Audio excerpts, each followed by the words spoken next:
पुढची बातमी मनोज जरांगेंकडून आज उमेदवारांची घोषणा करण्यात येणार आहे। उमेदवारांची घोषणा करण्यापूर्वी जरांगेंकडून मतदारसंघांची घोषणा करण्यात आली। कोणते मतदारसंघ लढणार आणि कोणत्या मतदारसंघात उमेदवारांना पाडणार हे जरांगेंकडून जाहीर करण्यात आलं। मराठवाड्यातील प्रत्येक जिल्ह्यात एक मराठा उमेदवार जरांगे देणार आहेत, तर जिल्ह्यातील इतर ठिकाणी दलित मुस्लिम उमेदवार देणार आहेत। जिल्ह्यातील उरलेल्या जागा पाडणार किंवा पाठिंबा देणार असं ठरलंय। जरांगे बीड जिल्ह्यामध्ये एक जागा लढणार आहेत, केज राखीव मतदारसंघ लढणार आहेत आणि जालना जिल्ह्यामध्ये मंठा परतूर लढणार आहेत। परतूरमधनं शिवसेना उद्धव बाळासाहेब ठाकरे पक्षानं आसाराम बोराडे यांना उमेदवारी जाहीर केली आहे, तर फुलंब्री मतदारसंघातून निवडणूक लढवण्याचं ठरवण्यात आलंय आणि इथे भाजपनं अनुराधा चव्हाण यांना उमेदवारी जाहीर केली आहे। गंगापूर मतदारसंघातल्या उमेदवाराला ते पाडणार आहेत आणि गंगापूर मतदारसंघात भाजपनं प्रशांत बंब यांना उमेदवारी दिली आहे, तर कन्नड मतदारसंघात ते लढणार आहेत आणि औरंगाबाद पश्चिम म्हणजे छत्रपती संभाजीनगर पश्चिम मतदारसंघात ते पाठिंबा देणार आहेत। तर मराठवाड्यातील प्रत्येक जिल्ह्यामध्ये एक मराठा उमेदवार जरांगे देणार आहेत असं ठरलंय। जिल्ह्यातील इतर ठिकाणी दलित मुस्लिम उमेदवार देण्याचं ठरलंय। जिल्ह्यातील उरलेल्या जागा एकतर पाडणार तरी किंवा मग पाठिंबा तरी देणार आहेत।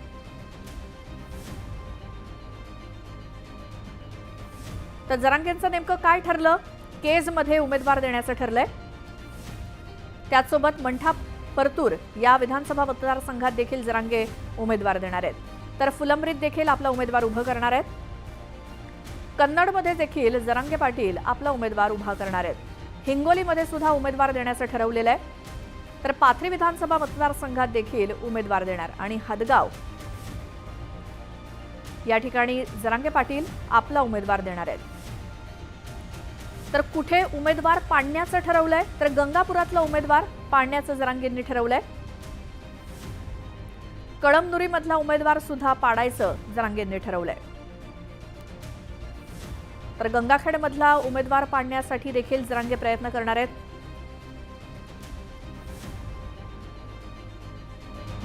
आता कोणत्या उमेदवाराला कुठे पाठिंबा देणार? औरंगाबाद म्हणजे छत्रपती संभाजीनगर पश्चिम विधानसभा मतदारसंघातल्या उमेदवाराला जरांगे पाटील पाठिंबा देणार आहेत असं ठरलंय।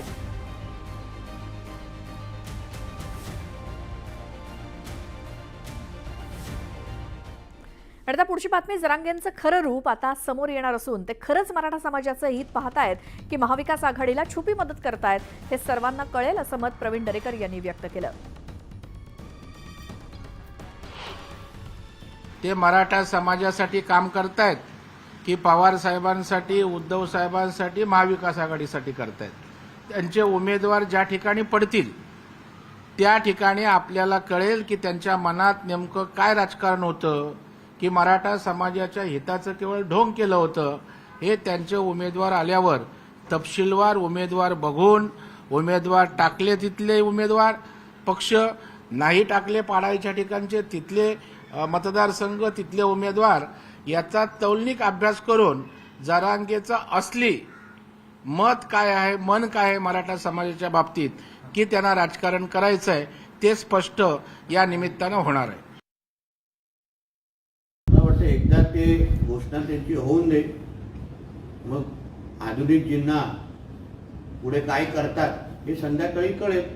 पण मुळामध्ये ते निवडणूक हिंदूंच्या विरोधात लढवतायत की मराठा आरक्षणासाठी लढवतायत हे त्यांनी त्या निमित्ताने स्पष्ट करावं। तर का ते त्यांच्या बाजूला बसलेला जो काही दाढीवाला आहे, जो काही मुल्ला मौलवी आहे, तो हिंदू द्वेषी आहे। तर जरांगे पाटलांची अवस्था ही लांडगा आला रे आला या गोष्टीसारखी झाल्याची टीका ओबीसी आंदोलक लक्ष्मण हाकेंनी केली। मनोज जरांगेंच्या उमेदवारी संदर्भातील घोषणेसंदर्भात ते बोलत होते आणि यावेळी त्यांनी जरांगेंवरती जोरदार हल्लाबोल केला। आता तुम्ही म्हणताय की उमेदवार त्यांनी आता जवळपास यादी जाहीर केली आहे मराठवाड्यातल्या सगळ्या जिल्ह्यात, तुमचं काहीच नाही तुम्ही यादी 5-10 उमेदवाराची सुद्धा नाही। कुठे लांडगा आला रे आला? कुठं लांडगा आलाय? दाखवा ना मला। त्यामुळं जरांगे पाटील हे स्वतः जाळ्यामध्ये फसलेले आहेत आणि जरांगे पाटलाला यातून कोणीही वाचवू शकणार नाही। जी माणसं रात्रीची येऊन जरांगे पाटलांना भेटतात त्या विधानसभा मतदारसंघामध्ये जरांगे उमेदवार देणार नाहीत। बघूया, महाराष्ट्र बघतोय, आम्हीही बघतोय। जरांगेंना त्यांची आता स्वतःची अवकात कळली असेल। आता म्हणतात आम्ही मान ठेवली, मग मान आता गळा कापायचा का नाही कापायचा कळून चुकलंय। दलित मतदान देणार नाहीत, मुस्लिम मतदान देणार नाहीत. त्यासाठी एक वेगळ्या मुरब्बी आणि सर्वसमावेशक भूमिका घेणाऱ्या माणसाची या राजकारणामध्ये लीड करायला कुवत लागते, हैसियत लागते.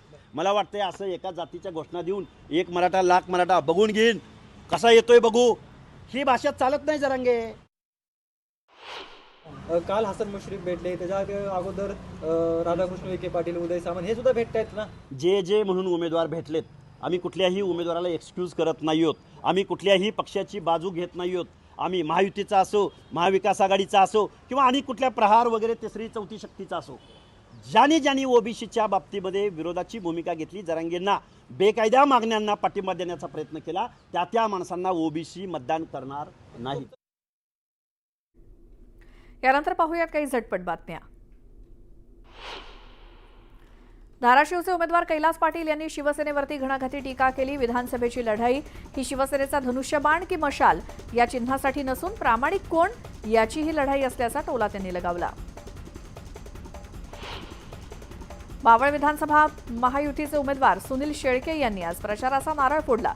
वडगाव मावळमधील ग्रामदैवत पोटोबा महाराजांच्या चरणी लीन होऊन त्यांनी आशीर्वाद घेतले. उल्हासनगरमध्ये मंत्री रवींद्र चव्हाण यांच्यासमोर एकनाथ शिंदेंच्या शिवसेनेच्या शिवसैनिकांनी जोरदार घोषणाबाजी केली. उल्हासनगरचे भाजप जिल्हाध्यक्ष प्रदीप रामचंदानी यांनी मुख्यमंत्री एकनाथ शिंदेंबाबत आक्षेपार्ह वक्तव्य केलं होतं. त्यानंतर शिवसेना आक्रमक झाली. भिवंडी पूर्व विधानसभेच्या जागेवरून ठाकरे गटात ठिणगी पडली. आदित्य आणि वरुण सरदेसाई यांच्या विजयासाठी उद्धव ठाकरेंनी समाजवादी पार्टीसोबत तडजोड केल्याचा आरोप बंडखोर उमेदवार रुपेश म्हात्रेंनी केला. मनसे अध्यक्ष राज ठाकरे बुधवारी मंगळवेढ्यात सभा घेणार आहेत. उमेदवार दिलीप बापू धोत्रे यांच्या प्रचारार्थ आठवडी बाजारात सभेचं आयोजन करण्यात आलंय. महाविकास आघाडीतील शिवसेना उद्धव बाळासाहेब ठाकरे पक्षातून बंडखोरी करणाऱ्या 2 उमेदवारांनी माघार घेतली. शिवसेनेचे माजी आमदार गौतम चाबुकस्वार तर भोसरी विधानसभा मतदारसंघातून रवी लांडगेंनी माघार घेतली आहे. पंतप्रधान नरेंद्र मोदी 14 नोव्हेंबरला मुंबई दौऱ्यावरती येत आहेत. मुंबईच्या शिवाजी पार्क मैदानावर मोदींच्या प्रचार सभेचं आयोजन करण्यात आलंय.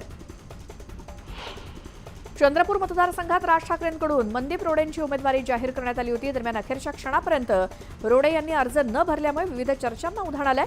या प्रकरणामुळे मनसेच्या स्थानिक पदाधिकाऱ्यांमध्ये धुसफूस वाढली आहे. बीडमध्ये राष्ट्रवादी शरद पवार पक्षानं सर्व जाती धर्माच्या उमेदवारी देऊन सामाजिक बॅलन्स राखण्याचा प्रयत्न केलाय. दरम्यान मनोज जरांगेंनी जिल्ह्यात उमेदवारी दिली तर महाविकास आघाडीला फटका बसू शकतो अशी कबुली खासदार बजरंग सोनावणेंनी दिली.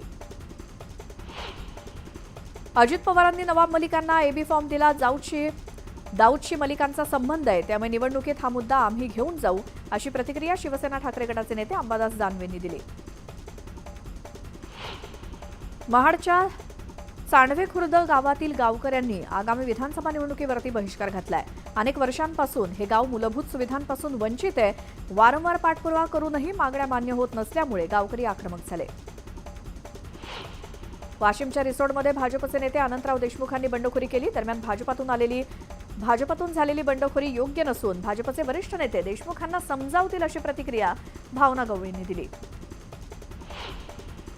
वाशिमच्या कारंजामध्ये प्रहारचे उमेदवार डॉक्टर महेश चव्हाणांचा अर्ज बाद करण्यात आला होता.